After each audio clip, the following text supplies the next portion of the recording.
Every day, something dramatic happens in the Caribbean that affects our lives. We'll give you the details. We'll give you the facts on Caribbean Perspective with Eddie Frederick. Host Eddie Frederick. Welcome to Caribbean Perspective. So glad you can join us. The story that takes the lead in today's edition for Monday 29th July 2024 and brought to you in association with our friends at Antillean Group. CARICOM Heads meet in Grenada. Details after this important message. Believe in our strength, we'll stand by you. Protection from all, perils big and small. Reassurance we give, it's so glad to see. Peace of mind, that's our service guarantee. We look after all our family. Yes, we do at every opportunity. Antillean Group, underwriters of all classes of insurance solutions for your protection and investment. Live well financially.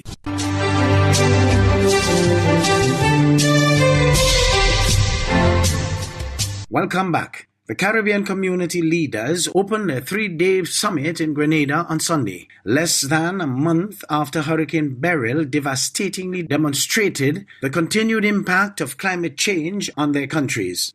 Peter Richards looks at some of the pressing issues expected to be on the agenda. CBC News has more. Grenada is hosting the summit that coincides with its 50th anniversary of political independence from Britain. Prime Minister Mitchell says it's important to show the world that Grenada is open for business after the impact of Hurricane Beryl. The usual agenda items include agri-food security, the CARICOM single market and economy, as well as Haiti and regional transportation.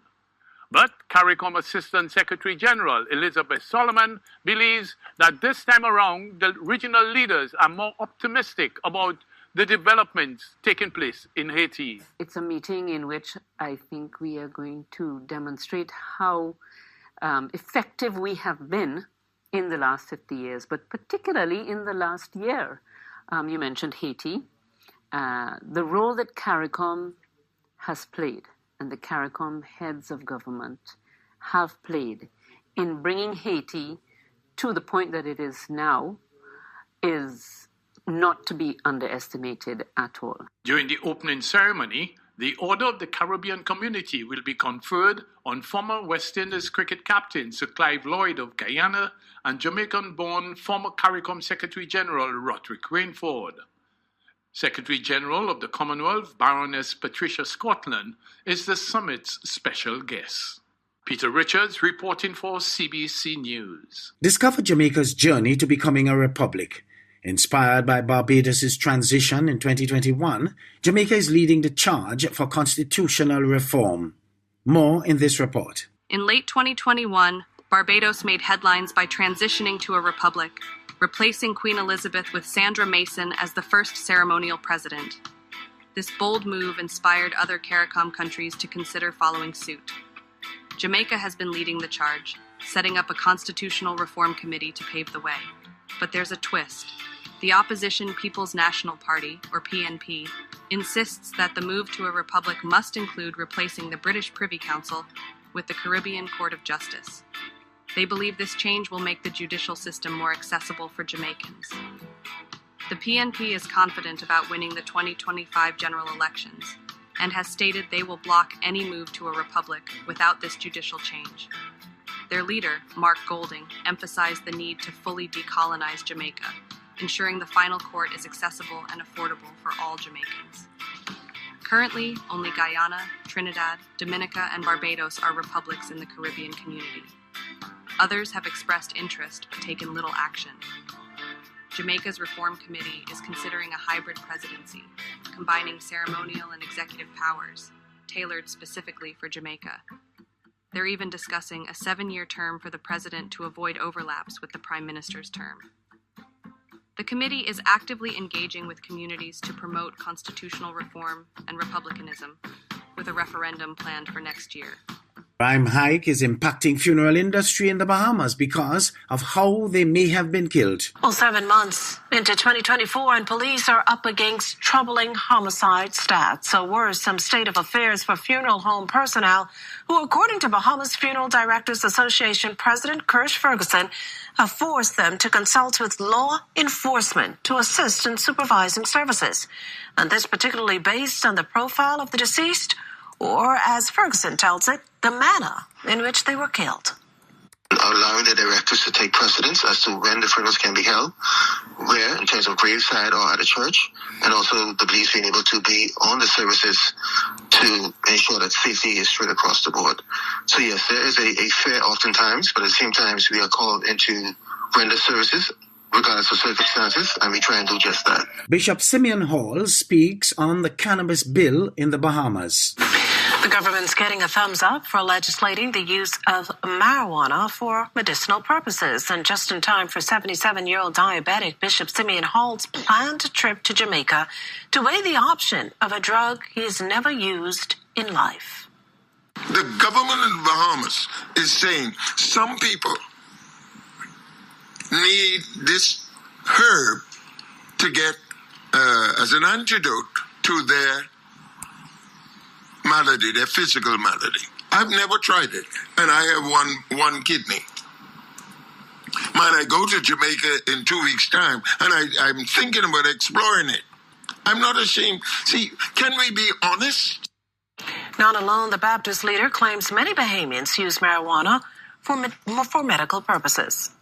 There are but 5,000 Bahamians who are under doctor's watch and use marijuana.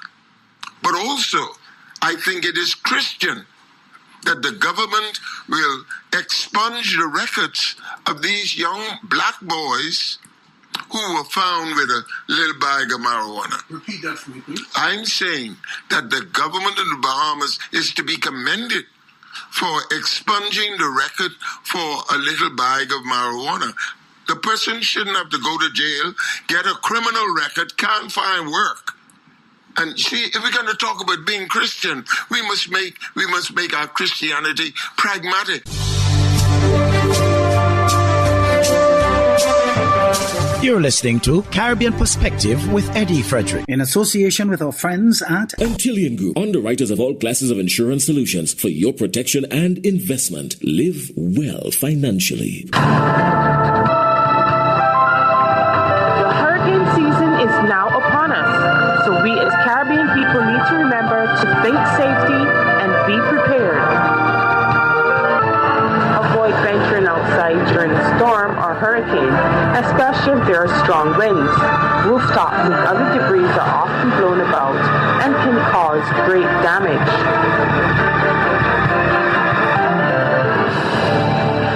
A security bulletin has warned that the Kenyan Le Mission to tackle gangs in Haiti will need to quickly deliver tangible results, and that civilians in gang-controlled areas remain dependent on criminal leaders. More in this Reuters report. A Kenyan-led police mission in Haiti will need to rapidly deliver tangible results, a security bulletin has said. That is, according to the Global Initiative Against Transnational Organized Crime, in order to not be seen as part of the problem, but part of the solution. Several hundred Kenyan police officers arrived in Haiti at the end of June and have been patrolling together with the national police. It's part of a long-delayed UN-backed mission intended to fight armed gangs that have cemented control over large parts of the capital, Port-au-Prince. Over 500,000 people have been internally displaced and close to 5 million people are experiencing severe hunger. Authorities have regained control of major infrastructure such as the airport and fuel terminal. However, the bulletin on Wednesday warned that in gang-controlled areas, civilians remain dependent on regulations imposed by criminal leaders. It said the gangs seek to consolidate their legitimacy through the distribution of food and petty cash, or through providing work and social recognition to children enrolled as foot soldiers. While the Kenya-led mission brings operational oxygen to Haiti's under-resourced police, the bulletin noted that there is still much uncertainty surrounding the mission in terms of its strategy and rules of engagement. As the Emancipation Support Committee ESCTT commemorates the 186th anniversary of emancipation with the theme Moving Forward with Our Heads Up, special focus is being placed on connecting youth to their culture in Trinidad and Tobago. TTT News has more. Delivering the opening remarks at the grand opening of the Legiasu Emancipation Village, Executive Chair of the Emancipation Support Committee, Zakir Uzoma-Wadada, emphasized that the village is not just an economic hub, but an educational one. We are going to see, as we walk around, information that tells us about ourselves. We thank the brothers from All Eyes of Egypt for making this fantastic and amazing presentation that allows our people and our children to understand from whence we came. Reinforcing Ms. Uzoma-Wadada's point by sharing the Chinua Achebe quote, "Until the lions have their own historians, the history of the hunt will always glorify the hunter," Port of Spain Mayor Chinua Alin added that the way forward is teaching both the history of struggle and triumph. We are writing our own history. We are here today teaching our children the real history of our struggle, teaching our children the real history of our triumph. This celebration is important for us to continue to teach that history so that going forward we can ensure that never, never, ever again will we fall into the pit of despair that our ancestors lived in, but they were able to bring us out of it. And we are now here gathered in our numbers in this great Emancipation Village. And last year's winner of the Emancipation Support Committee Spoken Word Contest, Samaya Ashby, is a testament to the power of cultural education as she performed Lovin' the Skin I'm In. Teacher at Brazil RC Sabrina Sharma shared why cultural education is important for the entire community. When the Ministry of Education is pushing cultural transformation and, of course, in holistic development of the children, using the culture is a wonderful thing. And it also enhances all our talents. Even though we are not performing, it encourages our talents as well. So this is something where she gets to bond. She bonds with her family, she bond with her friends, and of course when she come like to activities like this, she gets to bond with other people because you realize you have a commonality between and amongst yourself. The Legiasu Emancipation Village welcomes thousands of patrons each year and continues to be a space for building bonds while connecting the past, present and future. The village is open until August 2nd. Stacia Yoward, TTT News.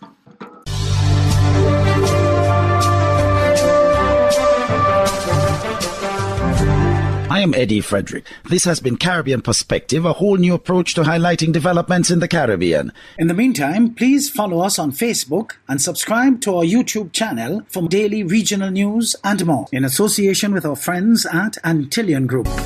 Believe in our strength, we'll stand by you. Protection from all perils big and small. Reassurance we give, it's so clear to see. Peace of mind, that's our service guarantee. We look after all our family. Yes, we do at every opportunity. Antillean Group, underwriters of all classes of insurance solutions for your protection and investment. Live well financially.